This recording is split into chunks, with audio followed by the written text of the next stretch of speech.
ETF index mutual funds నేర్చుకుని stock మార్కెట్లో రాణించాలనుకుంటున్నారా? వెంటనే ఈ నెంబర్కి కాల్ చేయండి.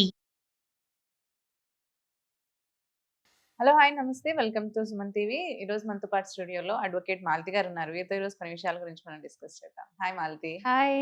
So how you? I'm good. How you? So Malathi, కొన్నిసార్లు మనం కొన్ని మ్యారేజెస్ చూస్తూ ఉంటాం. అంటే అవి చల్లనివి మ్యారేజెస్ ఉంటాయి. కొన్ని అంటే లైక్ మేజర్ వాయిడబుల్ మ్యారేజెస్ ఉంటాయి. ఉంటాయి కదా. సో ఆ మ్యారేజెస్ లో అంటే అవి మ్యారేజే కాదు, ఇంకా చల్లట్లేదు. అలాంటప్పుడు వాటిపైన మెయింటెనెన్స్ కేసెస్ అంటే ఒకవేళ వాళ్ళు విడిపోయినా కానీ మెయింటెనెన్స్ కేసెస్ ఏమైనా వేసుకునే ఛాన్సెస్ ఉంటుందా అసలు? జనరల్ అందరికి ఏం డౌట్ ఏంటంటే, మామూలుగా పెళ్లి అవుతుంది, పెళ్లి అనే రిలేషన్ ఉంటారు, పెళ్లి అయింది కాబట్టి మెయింటెనెన్స్ భరణం అడగొచ్చు. అసలు అక్కడ చెల్లని పెళ్లి, అసలు పెళ్ళే లేదు, అసలు రిలేషన్ లేదు, ఏం లేదు, బట్ స్టిల్ ఎందుకు మెయింటెనెన్స్ ఇవ్వాలని చాలా మంది ఆర్గ్యూ చేస్తారు. సో రీసెంట్ గా ఒక కేసు కూడా అట్లా ఫైల్ అయింది సుప్రీం కోర్టులో. ఏంటంటే అక్కడ వాయిడబుల్ మ్యారేజెస్ ఉన్నాయి, బట్ హస్బెండ్ డినై చేసేసిండు. ఎట్లా పెళ్ళే లేదు, నా వైఫే కాదు, వాయిడ్ మ్యారేజ్ అది. వాయిడ్ మ్యారేజ్ అది చెల్లని పెళ్లి ఉన్నప్పుడు ఇంకా నేను ఎందుకు మెయింటెనెన్స్ ఇవ్వాలి? Why was it void marriage? అంటే అండర్ ఏజ్ ఉందా అమ్మాయి? Yeah, under age. There are 2 kinds of marriages. అంటే చెల్లని మ్యారేజెస్ అంటే 2 రకాలు ఉంటాయండి. ఒకటి వాయిడ్, ఒకటి వాయిడబుల్. వాయిడ్ ఏంటంటే బై డిఫాల్ట్, అంటే స్వతహా అది ఇంకా చెల్లదు ఆ పెళ్లి. దానికి కోర్టు కోసం వెళ్ళి కోర్టుకెళ్ళి డిగ్రీ తెచ్చుకోవాల్సిన పని లేదు. ఇవన్నీ కూడా వాయిడ్ మ్యారేజెస్. ఎట్లా అంటే ఇప్పుడు సపోజ్ అండర్ ఏజ్ ఉంది అనుకోండి, అంటే ఆ అమ్మాయి 18 years లోపల ఉంది, అబ్బాయి 25 years లోపల ఉన్నాడు, అంటే వాయిడ్ మ్యారేజ్. ప్రాహిబిటెడ్ లిస్ట్ అని ఒకటి ఉంటుంది. ప్రాహిబిటెడ్ లిస్ట్ ఏంటంటే కొన్ని రిలేషన్స్ ఉంటాయి. ఇప్పుడు ఇదంతా కూడా నేను హిందూ మ్యారేజ్ యాక్ట్ గురించి మాట్లాడుతున్నాను, only Hindu marriage act. So ఈ ఏంటంటే మన దాంట్లో కొన్ని రిలేషన్స్ ఒప్పుకోరు. Brother and sister all this prohibited list ఉంటుంది. రైట్. సో అట్లాంటివి ఆ ప్రాహిబిటెడ్ లిస్ట్ లో వచ్చే పెళ్లిలు కనుక తెలియకుండానో అలా అనుకోకుండా రిలేషన్ లో ఉన్న పెళ్లిలా కనుక అయితే ఆ పెళ్లి వాయిడ్. చల్లదు ఇంకా. అండ్ అన్సౌండ్ మైండ్, అసలు పిచ్చోళ్ళు ఉన్నారు అట్లా. సో ఇవి వాయిడ్. ఇప్పుడు ఏంటంటే మనం చూసుకోవాల్సింది ఏంటంటే వాయిడ్ కు వాయిడబుల్ డిఫరెన్స్ ఏంటంటే, దానంతట అదే బై డిఫాల్ట్ అది ఇంకా కోర్టు కూడా వెళ్ళాల్సిన అవసరం లేదు, ఆ పెళ్లి అసలు చెల్లదు అనేటి అన్ని వాయిడ్ మ్యారేజెస్. అదే వాయిడబుల్ ఏంటంటే ఖచ్చితంగా కోర్టుకి వెళ్ళి అట్లీస్ట్ డిగ్రీ తెచ్చుకోవాలి. ఎగ్జాంపుల్ ఎట్లా అంటే, ఇప్పుడు సపోజ్ ఏదో మోసం చేసి పెళ్లి చేసుకున్నారు, ఫోర్స్ పెళ్లి చేసుకున్నారు, ఇట్లాంటి ప్రూవ్ చేయగలిగితే అవన్నీ వాయిడబుల్ మ్యారేజెస్ కిందకి వస్తాయి. అవి వెళ్ళి ప్రూవ్ చేసుకొని కోర్టులో ఇస్తే కనుక ఇవి కోర్టు ఇచ్చి పంపించేస్తుంది, వాయిడబుల్ మ్యారేజ్ అమ్మా ఇదని చెప్పేసి. సో వాయిడ్ కు వాయిడబుల్ రెండింటికి డిఫరెన్స్ ఏంటంటే, ఇక్కడ కోర్ట్ ఆర్డర్స్ తెచ్చుకోవాలి, ఇక్కడ కోర్ట్ ఆర్డర్స్ తెచ్చుకోవాల్సిన పనిలే, but both are voidable. End of the day ఏంటంటే లాలో ఇవి చెల్లవు పెళ్లి. సో ఈ పెళ్లిళ్ళు చెల్లనప్పుడు ఏమైందంటే, మరి పెళ్ళే లేదు, అసలు రిలేషన్ లేదు అన్నప్పుడు హస్బెండ్ ఎందుకు మెయింటెనెన్స్ ఇవ్వాలి అని హస్బెండ్స్ అంటారు. ఎందుకంటే వైఫే రాలేదు, ఇంకా నేను ఎందుకు కట్టాలి డబ్బులు?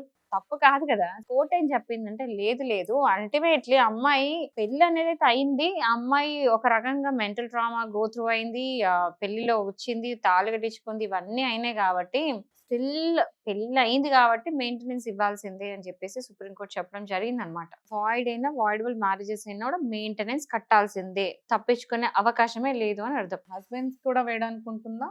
ఇన్ కేస్ మనకు ముందు ఉంటుంది కదా, నార్మల్ మ్యారేజెస్ లో కూడా ఏంటంటే హస్బెండ్ వేయడానికి కూడా ఉండింది అప్పుడు maintenance. In case he was looking after the kids and all, ఏమో వర్క్ చేస్తే అది రద్దయినప్పుడు లైక్ డైవోర్స్ తీసుకున్నా వీళ్ళ కేసు ఇందులో కూడా అలాంటివి ఏమన్నా సిచ్యువేషన్ ఉంటుంది? ఎప్పుడైనా ఒక కేసు ఎప్పుడు కూడా మామూలుగా ఫ్యామిలీ మ్యాటర్స్ లో ఏం జరిగిందంటే, కంప్లీట్ గా లాకి స్టిక్ ఆన్ అవ్వరు.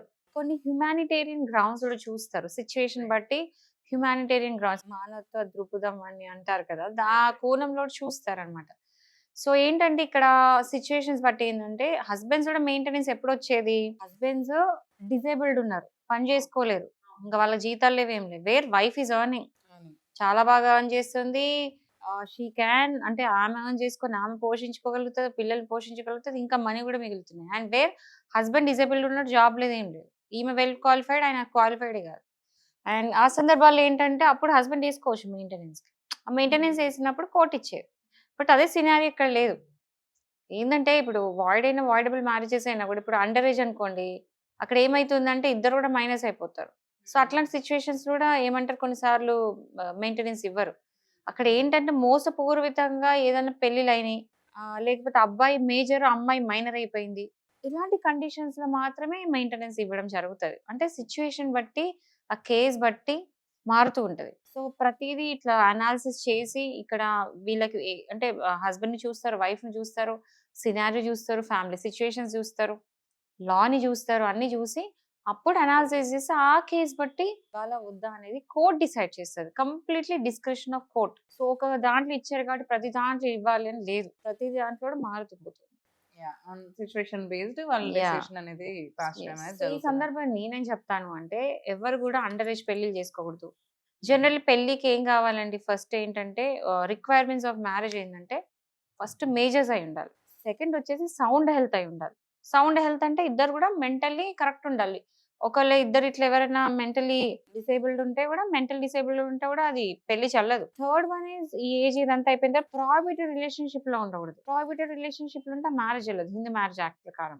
అండ్ దెన్ ఇదంతా అయిపోయిన తర్వాత మోసపూర్వకంగా ఇది పెళ్లి చేయొద్దు. అంటే కొన్నిసార్లు మోసాలు చేస్తూ ఉంటారు. అవును, అవును.